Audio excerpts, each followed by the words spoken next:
Let's get back to hard evidence.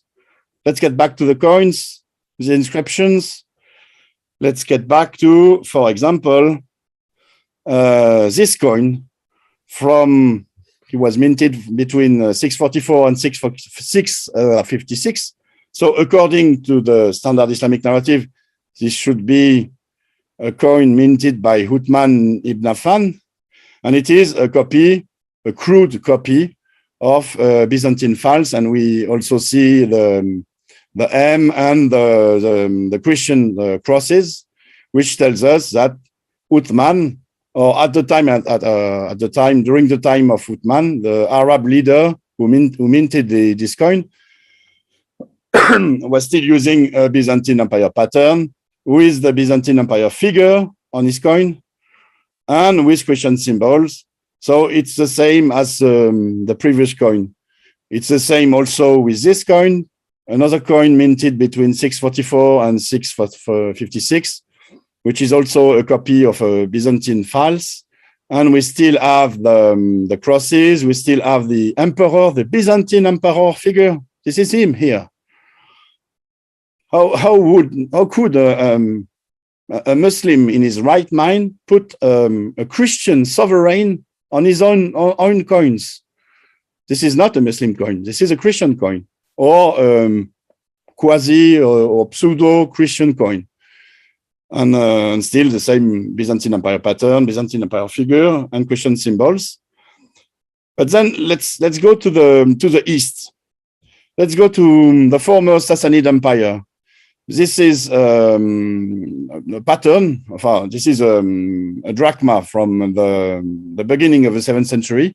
This is exactly this coin here from my very own collection. So this is why the picture, the photo is not very, very good. You see, nowadays, there are tens of websites on which you can buy coins. So I've bought some, the cheapest one, because some coins are really, really, really expensive. This one is a coin which was minted by the Emperor Khosrow II. This one, a silver coin, at the end of the 5th century, beginning of the 7th century. And we see a very classical Sassanid Empire pattern that we will see thereafter, with a lot of Zoroastrian symbolics. We can see here, for example, the star and the crescent.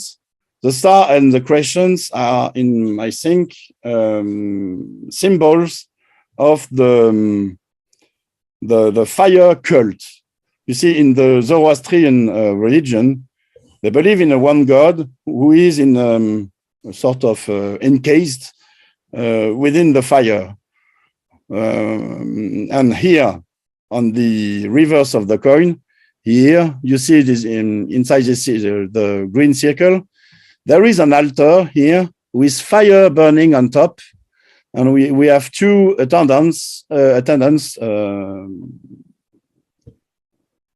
might have been priests, Zoroastrian priests. So this is just to show you the general pattern of a Sassanid Empire drachma coin, silver coin.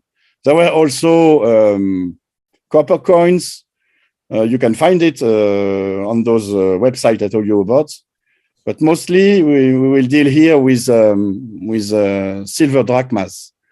Let me just look at this one. Go back to that again, just so people don't get confused. This has been brought up before, where he is emphasizing the crescent and the star. This is not a Muslim symbol. I've had Muslims who have written me say that it's proof that this is a Muslim coin. That is a Sassanid. That is a political symbol. The first that we see it is first introduced in the 4th century AD. The first time that we see Muslims even incorporating that symbol is not till the 1800s. And it's not till the 1900s, which is the last century, that it was actually used on a flag. So Muslims need to be careful. That has nothing to do with Islam. The Ottomans were the one that introduced that in the 1800s. It was a Sassanid political symbol all the way back to the 4th century, from what we know, even as early as the 2nd century AD. But the one that we have today is from the 4th century. So this has nothing to do with Islam, just so that confusion is subsided. Yes, you're right, Jay. But you see, stubborn Muslim would tell you that we will see thereafter that those very Zoroastrian symbols were used on so-called Islamic coins. So it must have been Islamic, but it doesn't work this way. So let's see this other coin. So obviously this coin has been minted according to the same Sassanid pattern that we just saw. This is exactly the same pattern. It was minted by an Arab governor in Persia between 641 and 661. So should the standard Islamic narrative be true or realistic, this guy, this Arab ruler, could have been affiliated to Uthman. Whether Uthman is a real figure or not, or an historical one, this is another issue. We see the exact same Zoroastrian symbolism, and it's much more clear here. We can see here, for example, the fire altar with the fire burning, the two priests or the two attendants to the fire, and also the crescents and the stars, and the figure of the emperor. It is the same. It is a copy of the figure of Khosrow II. But here we have some Pahlavi Persian inscription telling us that he is Yasgard III. This is supposed to be an Islamic coin, according to the standard Islamic narrative, because it has been minted in a supposedly Islam-ruled region in Persia. But it is exactly the same as with the Byzantine, the Levant coins. We have here symbolics that are anti-Islamic. That you cannot have a Muslim ruler putting some it's not a pagan worship, but putting some Zoroastrian symbolism on his coins. This cannot be. There is a flagrant contradiction here. This coin cannot be an Islamic coin, but it has been minted by an Arab governor in Persia, of which we can find the name in the Islamic tradition also. And he was supposed to be a Muslim according to the standard Islamic narrative. So here we have hard evidence that Islam did not exist in the 7th century in Persia, as the standard Islamic narrative tells us. Okay, Odon, what about the Bismillah? Because that looks like that looks like Islamic to me. Bismillah.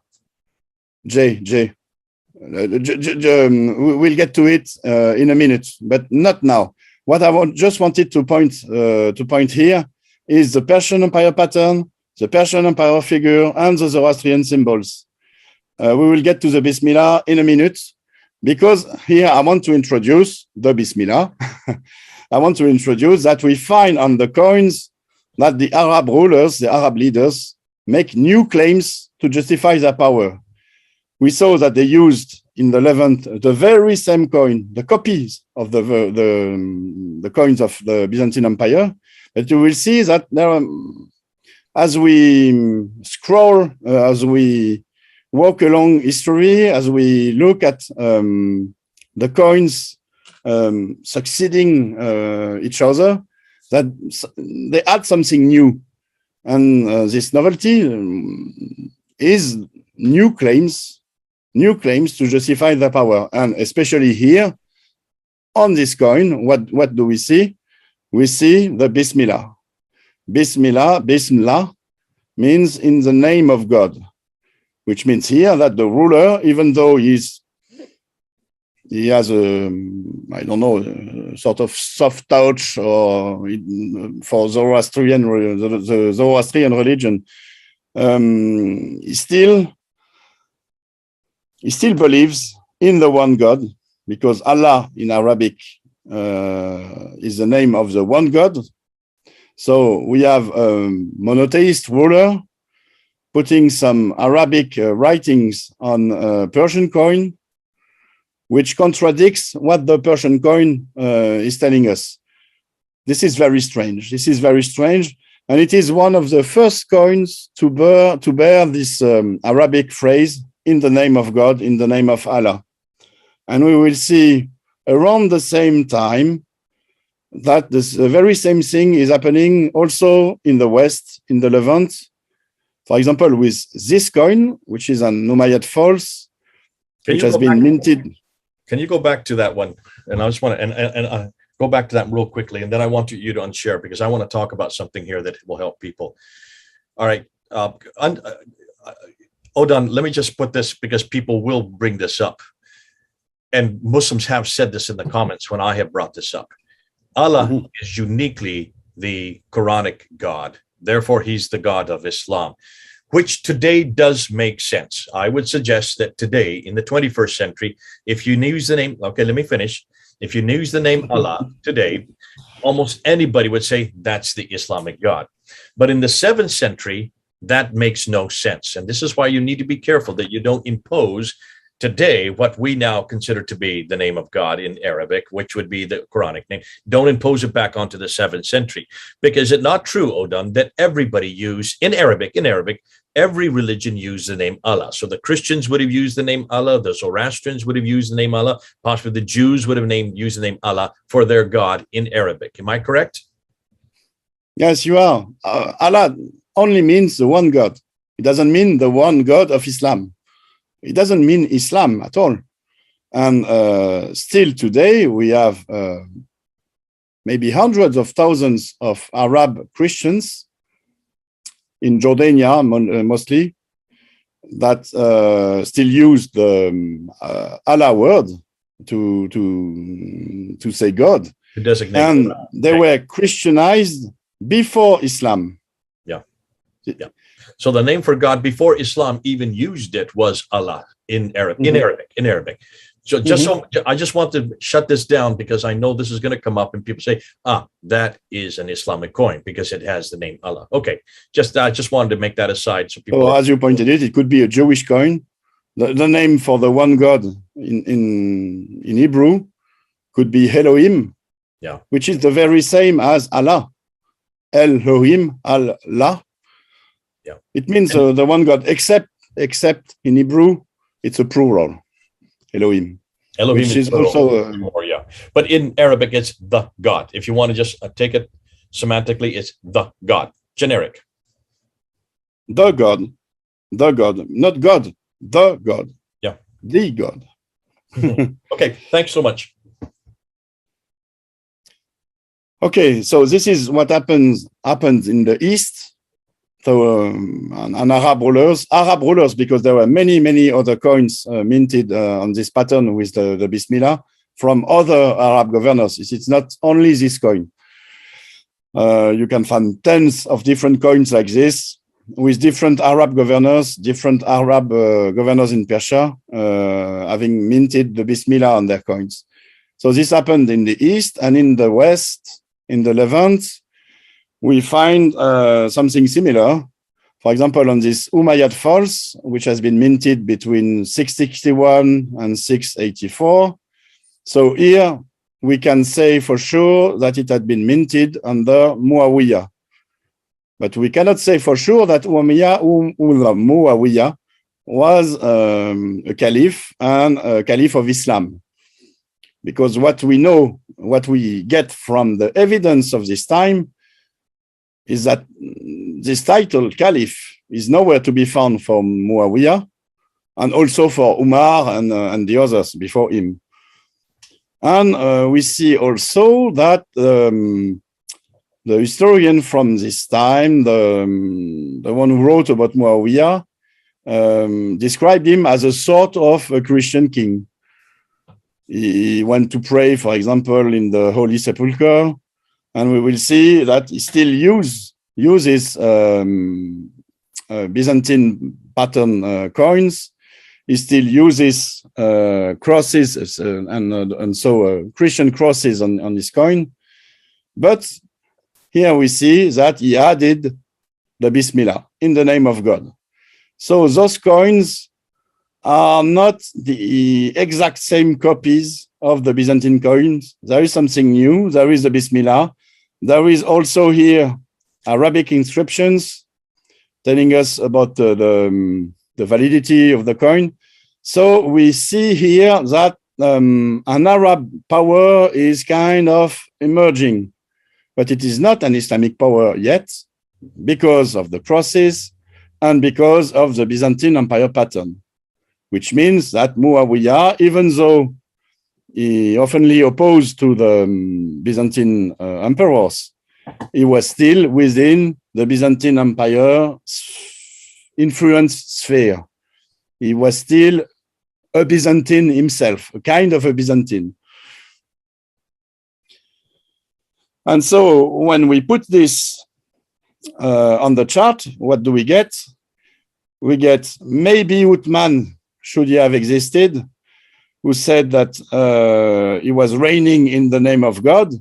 And we see that the leaders who followed him, who ruled after him, kept on using the Bismillah, kept on using the in the name of God, which means that they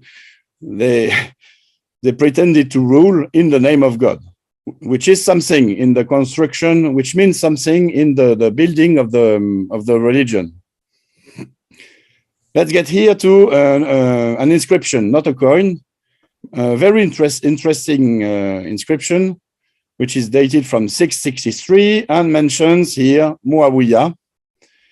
Muawiyah, the text is introduced by a Christian cross here, which is something to consider. And Muawiyah is being described as Abdallah in Greek and Amir al-Muminin.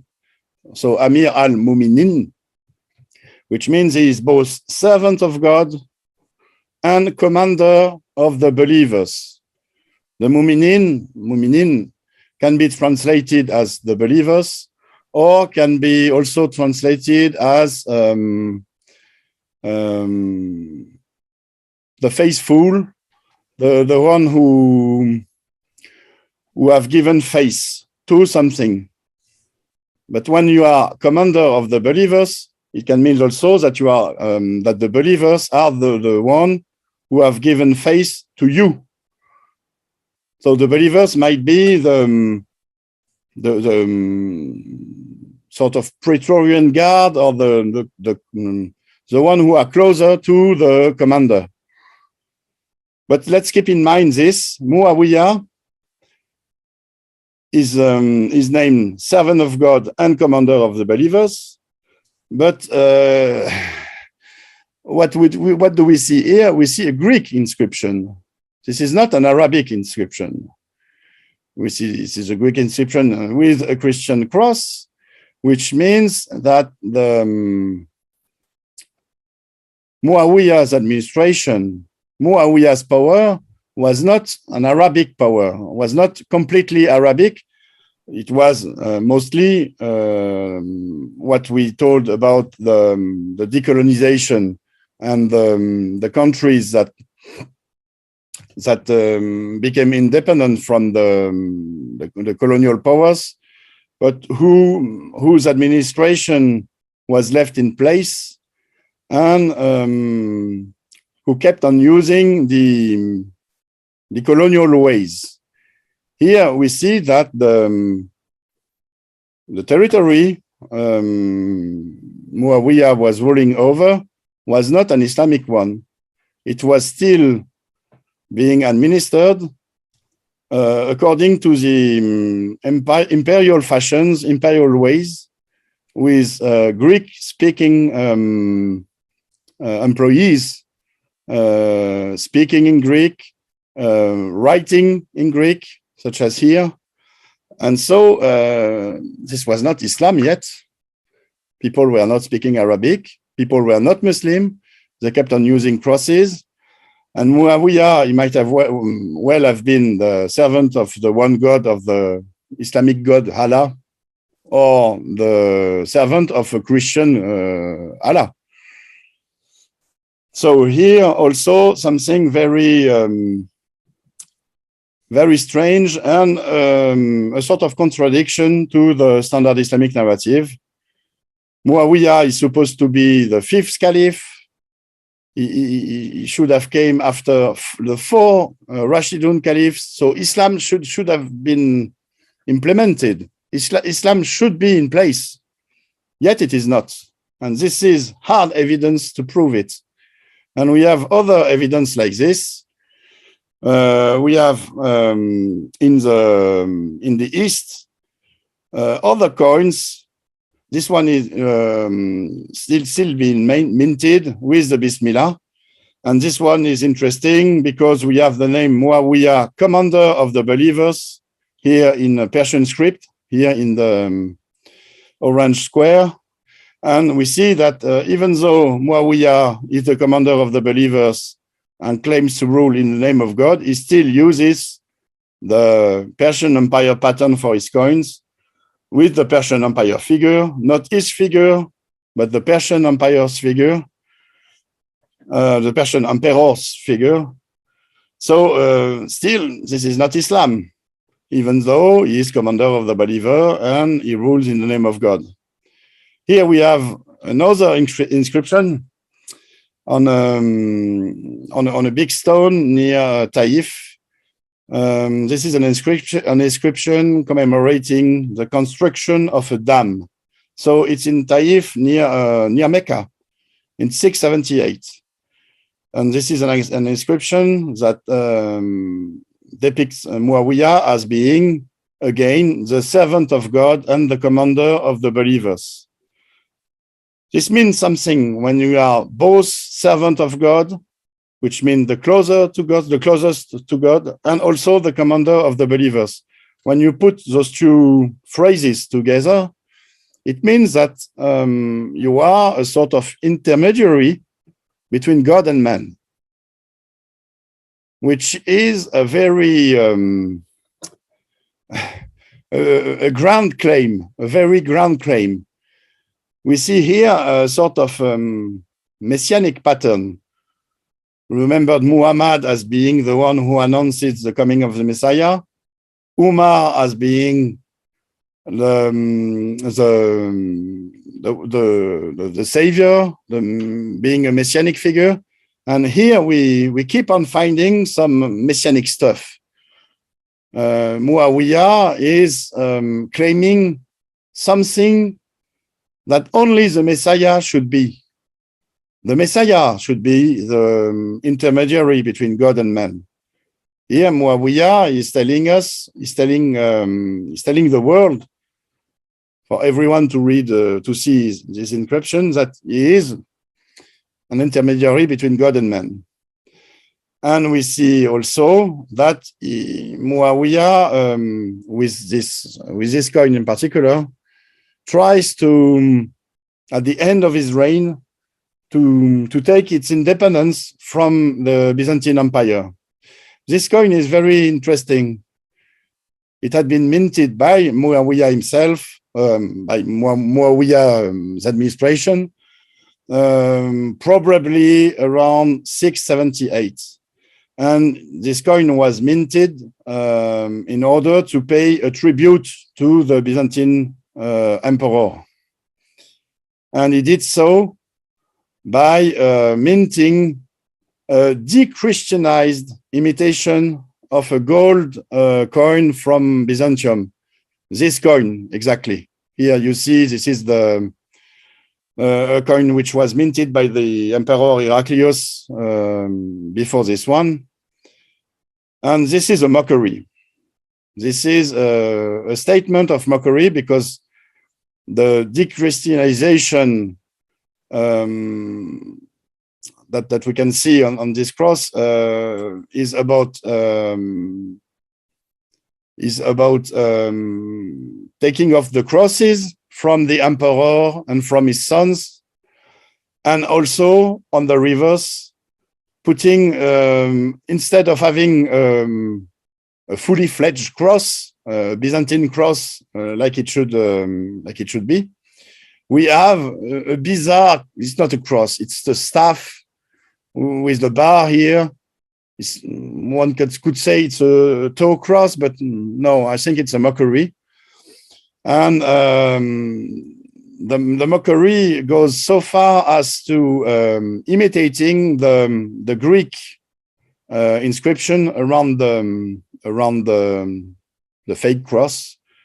Here, for example, we have Konob written here. You can see almost the same here on the Byzantine coin. Konob means it means Constantinople. It means it has been minted in Constantinople. So this is a fake, obviously, and really it shows that Muawiyah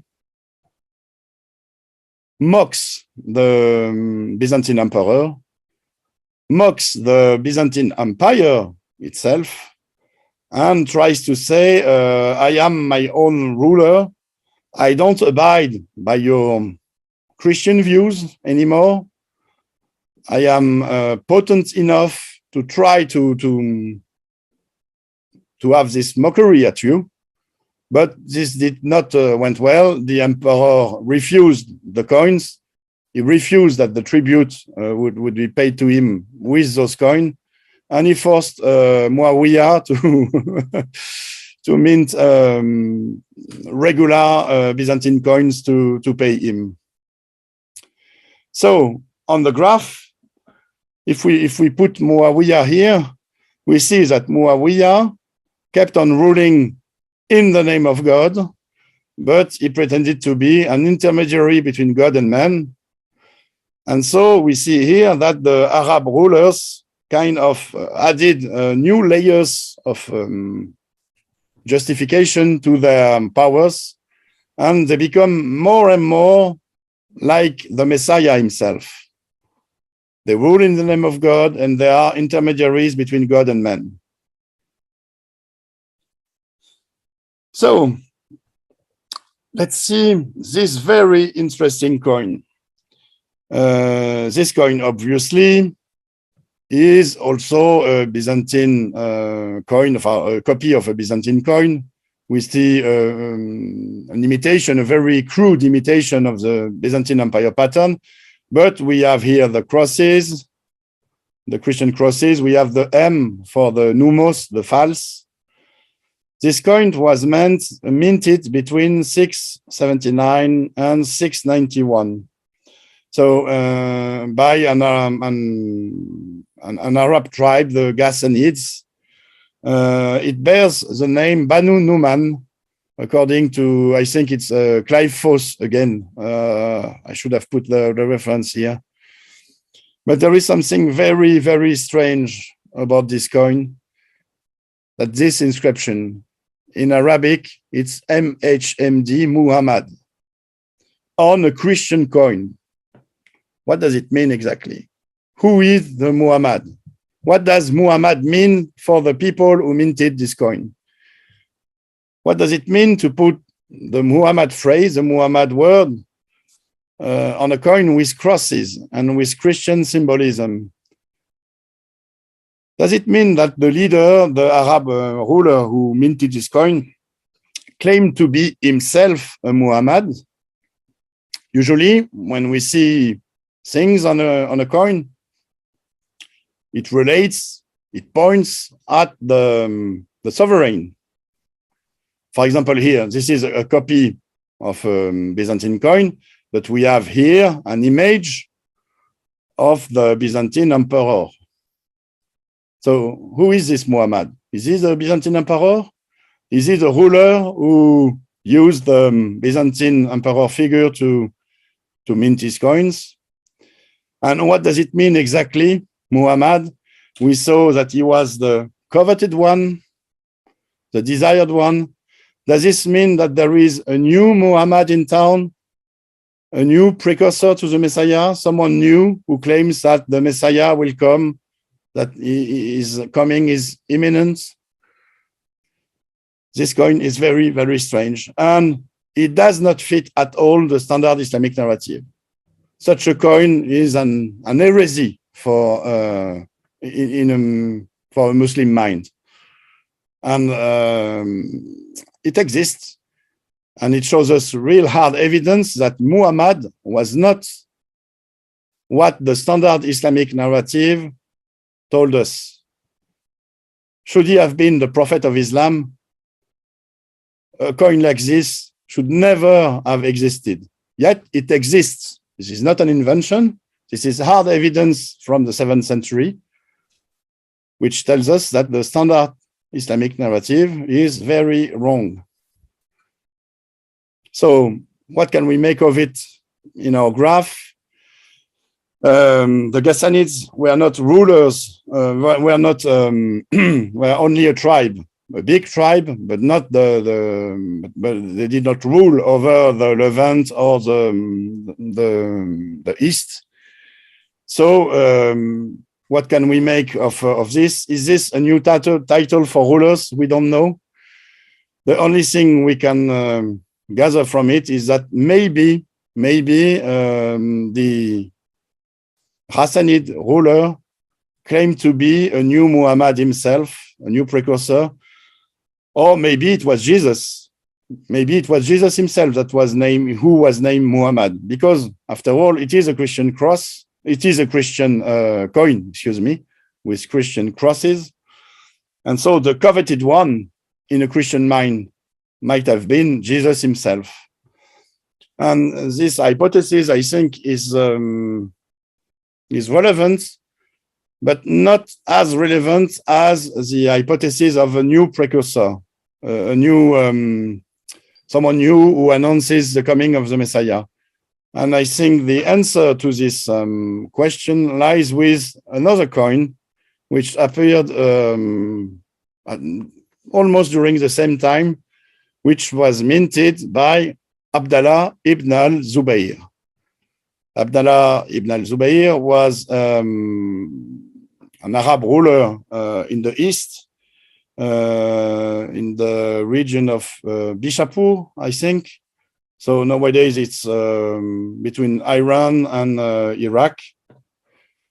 And he minted a very strange coin. It is obviously almost always the same Persian Sassanid empire pattern with Zoroastrian symbols, very same as before.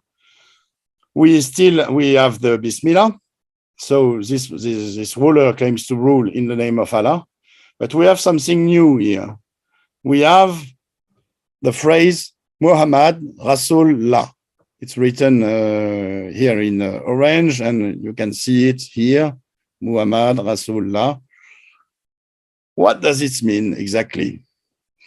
What does it mean when we find this on this type of coin, a Persian Empire pattern coin with the Persian Empire figure, with Zoroastrian symbols? Is the Muhammad here the Muhammad of Islam? I don't think so. I think we have to look into this phrase, Muhammad Rasulullah, and try to understand what it could have meant at the end of the 7th century. Bear in mind that nowhere else do we find traces of Muhammad as the prophet of Islam during this time. Nowhere else. On no inscription, on no other coin besides maybe the Hassanid coin that we just saw. So what does it mean? What does it mean exactly? I think we have to go back to the meaning, the Hebrew and Aramaic meaning I told you about, which is the coveted one. According to the standard Islamic narrative, of course, when a Muslim sees such a coin, he would say, this is the most Islamic coin of all because there is Shahada in it, Muhammad Rasulullah. But could it be an Islamic coin with all those Zoroastrian symbolics, and with the Persian emperor figure, and with the Persian empire pattern? I don't think so. I think, according then to linguistics, the linguistics that we saw before, and also history, as I told you, we have no other trace of Muhammad as being Rasulullah. I think here Muhammad is not a name; it is a title, and excuse me, not a title, a passive participle, which means not Muhammad is sent by God, but the one sent by God is Muhammad, which is he is to be desired, he is to be coveted, he is to be loved, or even worshipped. So the phrase Muhammad Rasulullah could mean, may the one sent by God be worshipped, loved, coveted, desired. And when we looked at this phrase like this, it relates to the biblical messianic acclamation. In the Bible, in the Psalm 118, we have this verse, blessed is he who comes in the name of God. Blessed is he who is sent by God. When Jesus entered Jerusalem, he was recognized as the Messiah by the Jewish crowd, who shouted, blessed is he who comes in the name of the Lord. Blessed is he who is sent by God. We have many, we have this in every gospel, and we have something more when Jesus tells his followers, his disciple, in Matthew 23, for I tell you, you will not see me from now on until you say, blessed is he who comes in the name of the Lord. This is very, very close to the phrase Muhammad Rasulullah. This is very close to may the one sent by God be desired, be worshipped. And I've checked with Aramaic specialists. I've checked with Christoph Luxemburg in particular, who told me that this was very interesting, a very interesting lead, because in Aramaic, in some Eastern dialects, this is almost the same. When you say in Aramaic, blessed is he who is sent by God, and when you read in Arabic, Muhammad Rasulullah. So what does it mean exactly? We see that this Abdallah fellow, the Abdallah ibn al-Zubair, wrote on his coins a biblical messianic acclamation, the very acclamation which is to be shouted when Jesus will return. The very acclamation which is to be shouted in order to have Jesus come back. Jesus tells in the gospel, you will not see me from now on until you say, Muhammad Rasulullah. So when you put such a phrase on your coins, it should, like I told you before, for other coins, when you put something on a coin, it relates to you. It relates to the one, to the ruler. It relates to the one who had the coins minted. So what does it mean for Abdallah? Does Abdallah think that the Messiah is to come back? That people have to say, blessed is he who comes in the name of the Lord? That the people have to say, Muhammad Rasulullah, in order to have Jesus come back? Or does Abdallah claims that he is himself the Messiah because the phrase Muhammad Rasulullah is being shouted? And I think this is the case here. I think Abdallah ibn al-Zubair claimed to be the Messiah himself, claims to be the equivalent of Jesus. He is an Arab leader who opposed to the Umayyads. And what did he oppose? What claim he had to power? He told his followers, I am the Messiah, I am the one who will establish God's kingdom on earth. I am the new Jesus. I am like Jesus. So no need for Jesus to return. Worship me, and you will see, together we will establish God's kingdom on earth. And this is something very, very ground, very new. And let's put it on the graph like this. So here we see the succession of Arab rulers, and we see the novelty. We see something brand new with Abdallah ibn al-Zubair, with this Muhammad Rasulullah inscription, this messianic acclamation for the one who is sent by God. We see that the ruler identifies himself with the Messiah as being the coveted one, the worshipped one, and as being the one sent by God. And here, when we look at the layers of claims to power in the name of God, intermediary between God and man, identification with the Messiah as a Muhammad and as God's envoy, God's apostle,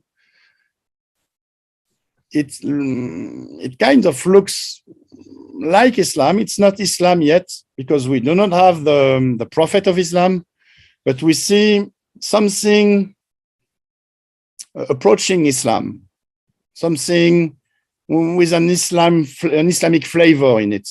It's not Islam. Islam is yet to come, but we see how layer by layer Islam builds itself. So what I propose, Jay, is to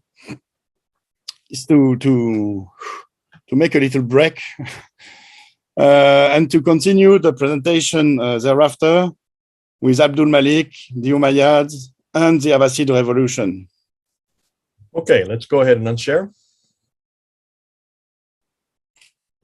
Listen, thanks, Odon. This is a good way to get started. I've asked you to go through the coins and to unpack them for us. You have used an awful lot of your own study. You have looked also at Volker Pop's material, and you've also been coming to and looking at it from within the 7th century, something we all need to do.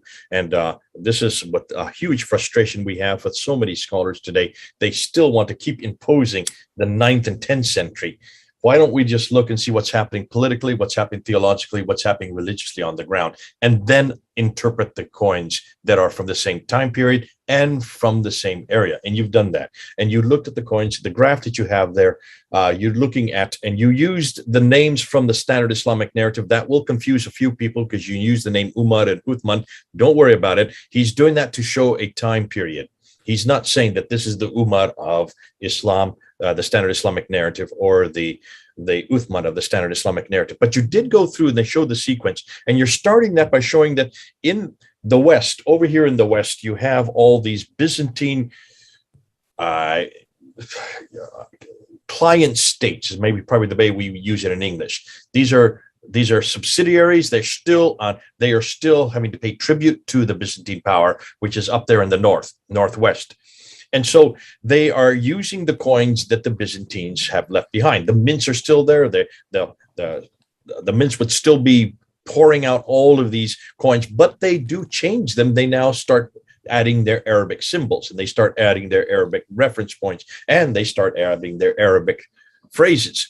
And what's fascinating is, if, according to the standard Islamic narrative, all of these coins should be Muslim. They should be reference after reference of Islamic, either Muhammad himself, or of the Quranic reference points, or of the city of Mecca, or the people called Muslims. Nothing about that can you find on any of these coins until you get to later on in the 7th century. And you start out by showing that the coins in the West all have crosses on them. So they're using the same reference point that the Byzantines would have. The ones in the East would have the Zoroastrian symbols in them. You have the fire altar, and you have the moon and crescent, the crescent and star, which is a political symbol, a Sassanid political symbol, which can be traced all the way back to the 4th century AD. Once we get into Muawiyah, there is no reference to anybody called Abu Bakr, Umar, Uthman, and Ali, which is rather curious since they are the caliphs.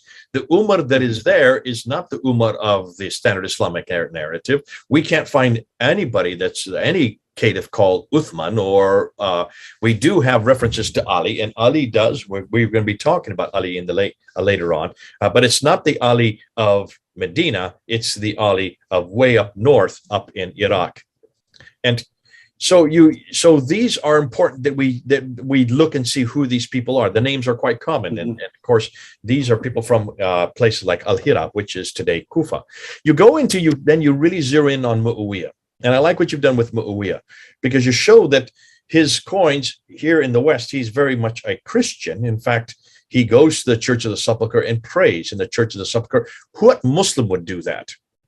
Even Umar, who probably was a Jew, did refuse to do that when Sophronius wanted him to pray at the Church of the Sepulchre. No, he marched right up to where today is the Dome of the Rock, the Mount, the which is on the Holy of Holies, which Mount Moriah is well known, where the Dome of the Rock sits today. And he built the first structure. You talk about the other structures. One was built later on by Muawiyah.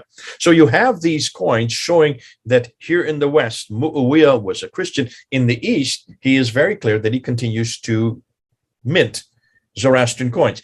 And then he starts adding Arabic titles. Bismillah is the first one.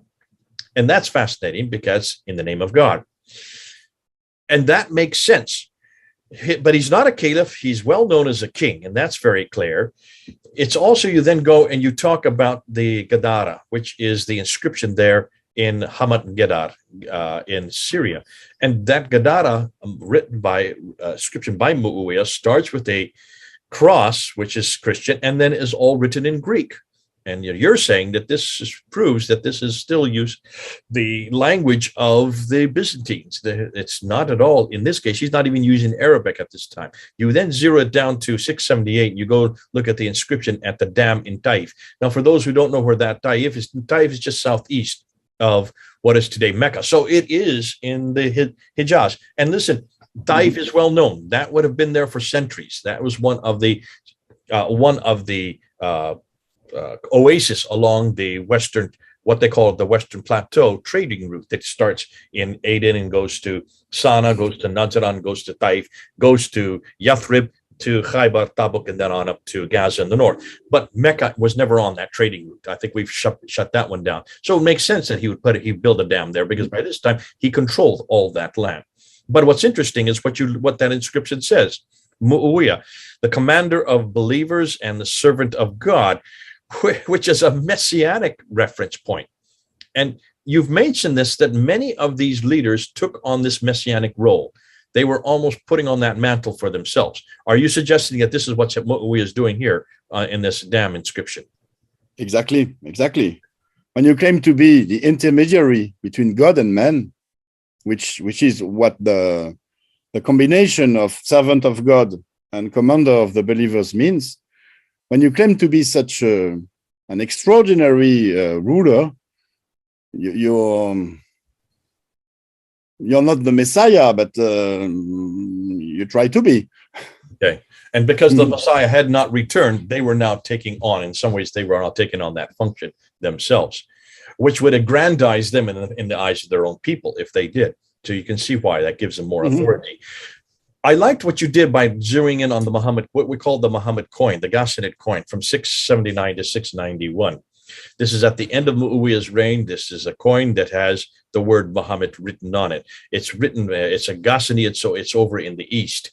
And well, no, the Ghassanids are in the west. They're actually the ones that were. No, in the west, they were in the west. The Lahmid were in the east, in Mesopotamia. The Ghassanids were the traditional auxiliaries of the Byzantine Empire at the frontier between Persia and the Byzantine Empire. Okay, so they're over here in the west. And what's interesting, this word Mahmed here, but it's very much a Christian coin. It has the cross on it. So what's Muhammad's name doing on that Christian coin? And that's the question you ask. Could this be a messianic figure? Could this also be a reference to Jesus? And what you then do is you then look at Zubair's coin in 685. Zubair was a governor. Now, was he a governor under Abdul Malik in Kufa, was he a governor in Petra? Kufa would be in the east, Petra would be in the west. I think he was a governor much farther east in Bishapur.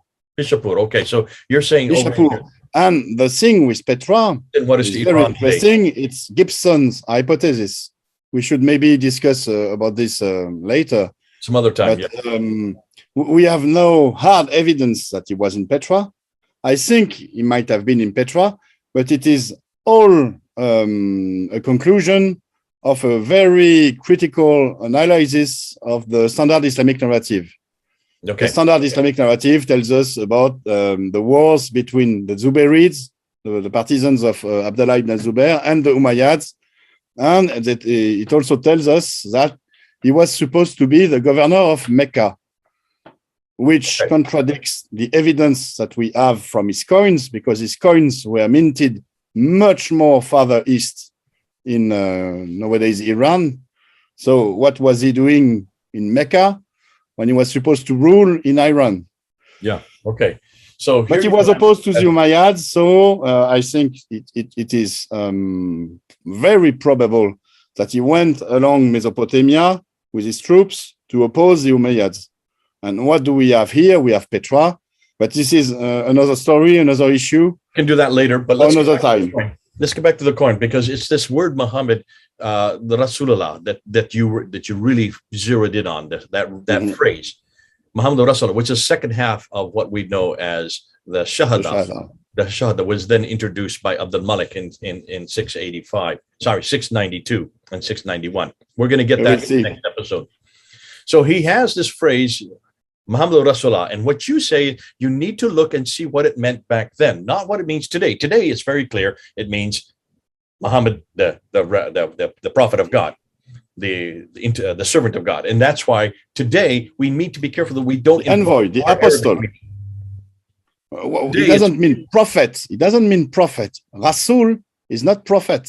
Okay, Rasul is the one who is being Muslims sent. say that today. Today, Muslims would say it is prophet of God. This is what they always tell me. So I have to go, and that's why most Muslims will say, "See, that is Muhammad, the prophet of God." It's referring to the prophet, and that again is this is something that happens all the time. We want to look at what we know today in Arabic, and we want to impose it back onto what was happening there. Just like we said, that discussion we had with the name Allah. We assume Allah is the Quranic name for God. Therefore, when we see it on a coin, it has to be a Muslim, the Muslim God, and only the Muslim God. Because today, Muslims believe that it is only the Muslim God, when many Christians today use that. And the same in this case, Muhammad Rasulullah, today it does mean the man Muhammad, who is the prophet of God, who was introduced by the Abbasids in the 8th century, but not in the 7th century. So we need to look and see what Muhammad meant in the 2nd century, or Muhammad Rasulullah meant in the 7th century.